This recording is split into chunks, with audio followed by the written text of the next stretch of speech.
Welcome back, folks. So today we're going to talk about 10 settings in YouTube that could help your channel grow. Let's get into it.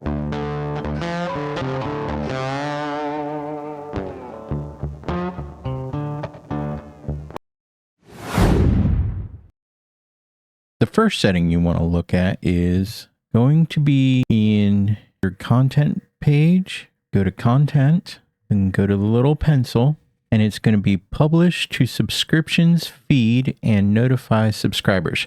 Okay, so if you're still in the throes of making your first 10 or 20 videos that really are spaghetti thrown at the wall, you'll want to unclick this box, because this box is what is going to send the video. It's going to ping your subscribers first instead of the general market area. So if you have a small channel and you've already got a following because of the videos that you're putting up already, and you want to say pivot a little bit and put a different kind of video in, you want to unclick this box, because this box will this setting here will allow you to get a broader audience rather than just your subscribers first. Okay, and the reason why this setting is important is because if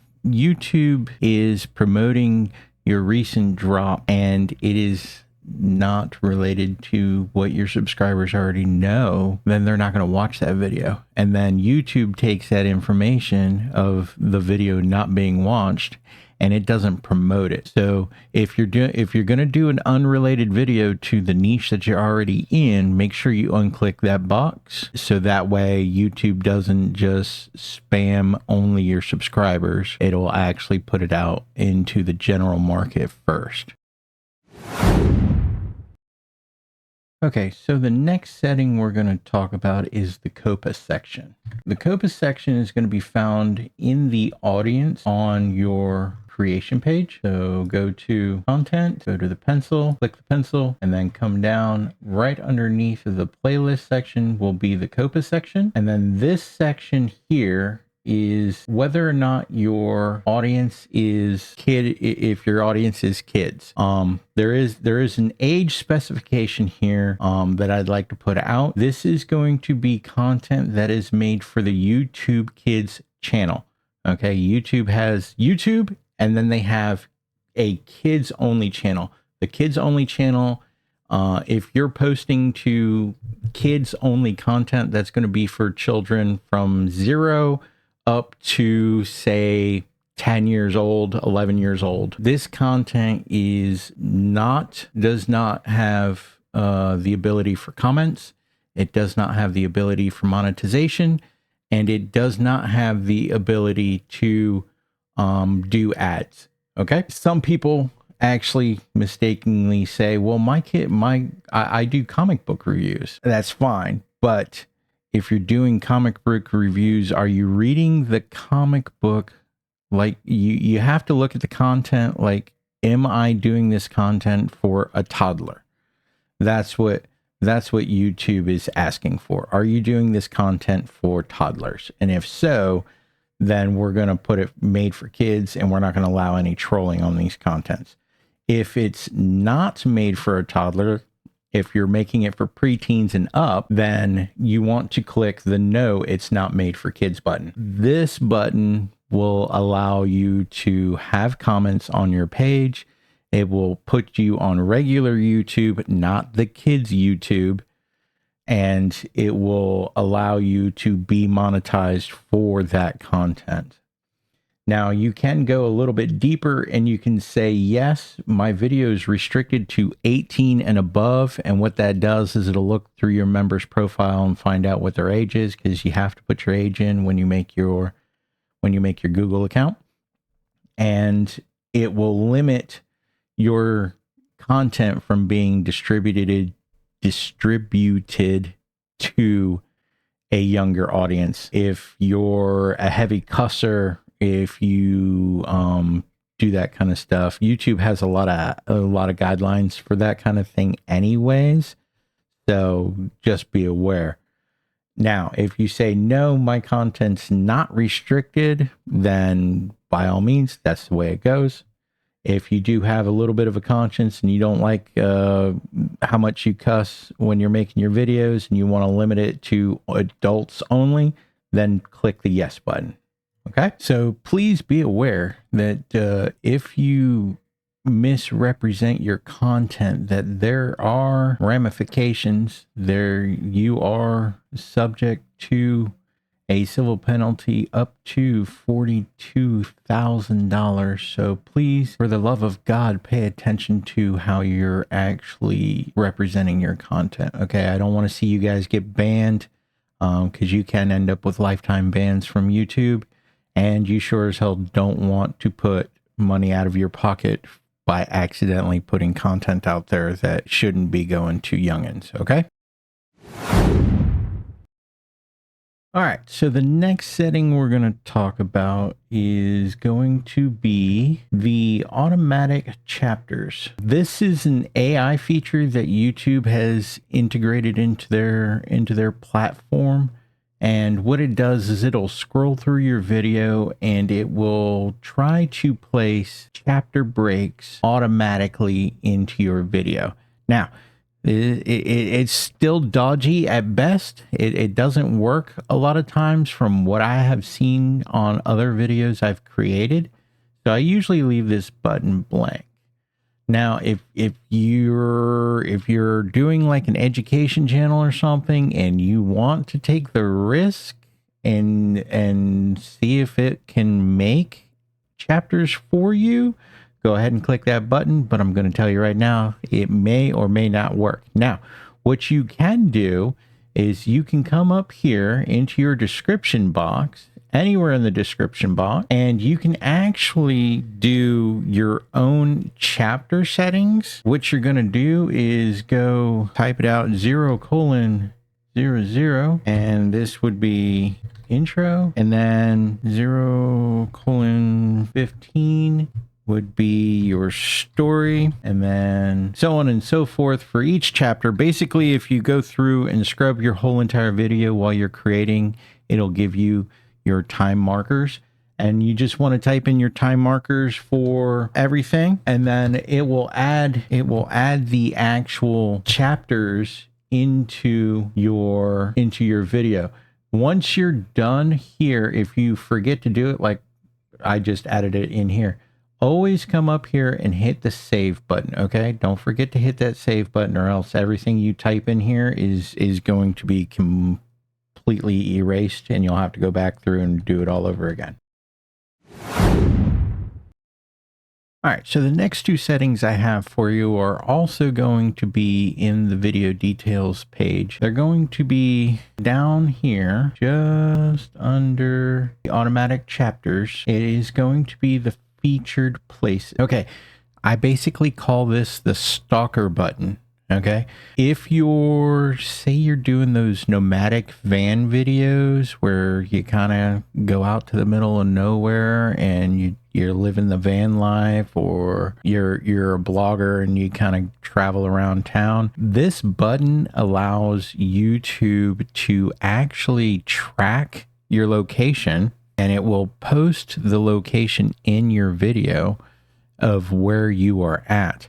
So if you're making videos in your own neighborhood or anything like that, like in front of your house, and YouTube can scrub the image and look at where your house is, people can find you. So if you get a big following, you may end up with people knocking on your front door that you don't want to. So I always like to turn this off, just because I don't want those crazy people peeking in my windows. Okay. The other one is actually going to be right underneath of it. This is automatic concepts. Okay. As you can see here, it is still an experiment. Okay. YouTube is trying to figure out what your content is. So it scrubs a video, it sends it through AI, and AI goes, okay, we're talking about spaghetti. It may not be what your video is actually talking about. But if your concept isn't easy to get, you might want to redo your video. But I always go ahead and turn this off because I'm not ready for that stuff. YouTube isn't the smartest thing in the world yet. It's still learning. So I go ahead and turn this off. So that way there's no problems with my videos when I upload them. Okay. On to the next. All right. So the next setting is going to be about licensing. Now, if you look down, this is also on the video details page. If you scroll down to past language and captions and recording date, you'll come to this section right here. This is the license section. Now, generally it populates with the YouTube standard license. Okay. This means nobody can steal your content. Nobody can use it unless you give them express permission. Nobody can remix, all that good stuff. Now, if you change this over to Creative Commons, this will allow other people to use your content in their content. It's kind of a interesting little mix of what's going on, because if you make content and it doesn't do so good and somebody takes that video and then uses it in their video, then that's like free marketing for you. But on the same token, if you have a good video and somebody takes that video and uses it in their content, it could steal away from your views, or it could gain you views. It's very muddy water. It's not something that I generally like to do. I don't like putting in the hard work for somebody else to come behind me and then take my hard work and turn around and do something like add 2 steps to it and then claim that, they get benefit from it and I don't. So this is one of those it's up to you kind of situations. Now, if you allow Creative Commons, you are expressly giving permission for other content creators to use your intellectual property. So that's what this is all about. I usually leave my content on YouTube's standard policy. You do what you want to do. And if you look down here, the next section underneath of the licensing is shorts remixing. This allows other content creators to take bits and pieces of your video and turn them into shorts for their video. So when you see mix match TikTok videos or reels and stuff like that, that's basically what's going on right there. You do have to allow your video to do that. Now, you can select to not allow any remixing whatsoever. I usually keep that with my standard licensing, but if you want, you can switch it over to creatives, and then you can allow them to remix only the audio from your video. So they can't actually use the video part of it, but they can pull the audio off of it and give, if you're saying something funny or anything like that, or you can allow them to do video and audio remixing. Okay. So those are the options that you have with your intellectual property that you are making. All right, on to the next one.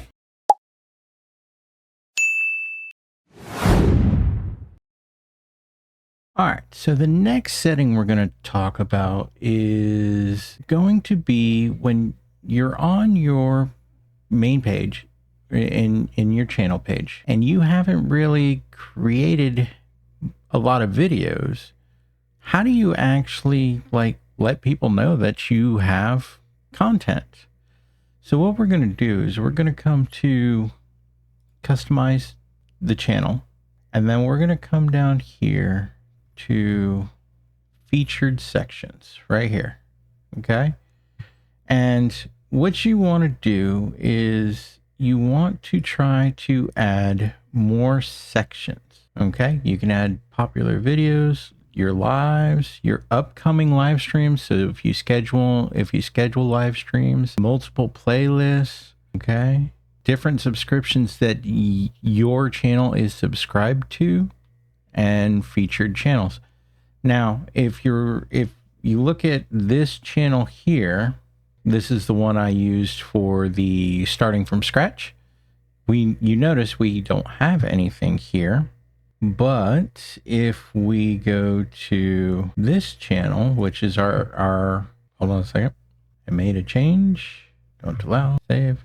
always make sure that you hit the save button. If you come onto the AgeLogic Media channel, you'll notice that we have our content looks full. Okay. So we have a For You page section. We have the videos section here, popular videos, and then shorts. Now, one thing to keep in mind is YouTube is really pushing the shorts content. So keep in mind that I've moved this around. Okay. Mine actually started, it actually pops up in the first part. And I actually moved mine around. Now, all you have to do is you can grab here, these two lines right here on the side. Just grab these two lines, and then you can actually move where you want those sections to appear. So unless you're a predominantly shorts page, I'm not quite sure how to say that, but if all you do is short content, then obviously you want to put your shorts where everybody can see them right up top. Okay. But if you're into long form content and you do some shorts, you don't want the short videos to be right smack dab the first thing. Because what you will notice is when you make a change, hit the publish button. When you come back into the channel, what you'll notice is your shorts will be right there on top. If statistics prove anything, most people will generally go for the first thing that they see, which is your short content. So yeah, that'll help build your shorts, but then they completely forget about all your long form content. Okay. So hold on a second while I change this back, because I put my shorts in between here and here. And then I don't know why it's putting these videos in live streams. Oh, I know. So another key point here that if you don't know, when you go to your content and you go to post a video, there's a option for setting a premiere. Okay. If you notice this video is set to premiere. Now, a premiere is a live viewing, okay, which you can schedule. You can schedule a live viewing where people will actually sit down. You can all sit down as a group, and it'll create a group chat for, sorry about that. It'll create a group chat for y'all to actually talk and communicate as your video goes live on YouTube. You can opt not to do this. You can just post the video, and when it's done with its checks and balances, it'll go straight on. And if you have your settings done right for your subscribers, their bell will notify them that, hey, you've posted a new video. Otherwise, a lot of people don't know when you post content unless you have trained them. This is when I'm posting content. Every Monday, Wednesday, Friday, I will post content. And you have to stick to that, because YouTube, other than a little red dot, I'm sure you guys have noticed on your own private pages of channels that you have subscribed to, if you don't have that bell notification on, you don't know when they post, except for that little red dot that on your subscriptions. That's it. That's all you get. And sometimes that's not enough to actually get viewers in. So you really want to be consistent. Remember that horse that I kept talking about? You want to be consistent with your content. This is why. Because once you train your audience that you have a schedule of dropping videos, they're going to expect that. And if you don't drop a video on your expected day, then much like you watching soap operas or your favorite sitcom, if it doesn't air for that day that you normally expect it to, it kind of throws your whole thing out of whack, right? So just keep that in mind, and we'll move on to the next subject. All right. So the next thing we're going to talk about is kind of a tip and a setting at the same time. Okay. So what you want to do is you want to come down to settings, or I'm sorry, not settings. You want to come down to customization, and then you want to go over to branding. Okay. And when you get to branding, I want you to come down here to the video watermark. A lot of people forget about this and they don't do it. But what I recommend doing, I put our logo down there just because I'm more interested in keeping our content. But what I do recommend you doing is using a image that's similar to a subscribe button. And when you do this, it's really good for people who watch YouTube on TV and stuff like that, or on the PC on desktop mode, because they can get the full thing. If you're using your phone, you're not really going to see it because the image is really small, but it'll still be there. It may not be legible, but what it does is it gives your viewers a call to action. Okay, basically, as they're watching their video, their eyes are going to go to this big red dot down at the bottom that says subscribe now. Okay, and basically it's subliminal messaging to tell them to subscribe to your channel. And this is a good idea, okay?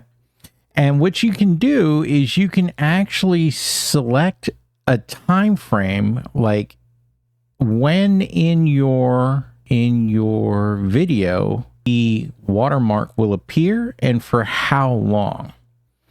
I always recommend go ahead and select it for the entire video from start to finish on every video. So that way your viewers are reminded, subscribe to your channel. And sometimes when you're doing your intros or outros, you don't always remember to ask for the subscribe. And if you don't ask for it, they won't give it to you. But if you have that watermark down there, the watermark's asking for you. So keep that in mind, okay? And we're going to move on to the next one. All right, so the next setting we're going to talk about is more of a save your butt setting. So let's get into it here.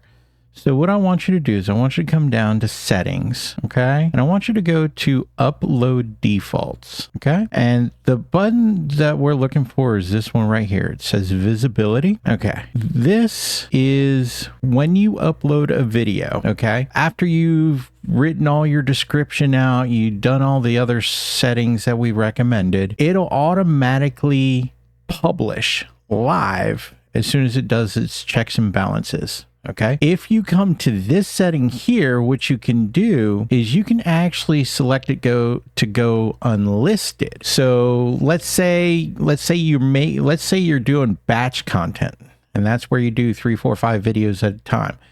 If you're doing batch content and you upload these videos, you don't want them all to go live at the same time, right? So by having this button selected right here, what it does is it puts them in the back shelf for you to actually release at a later time, schedule your release.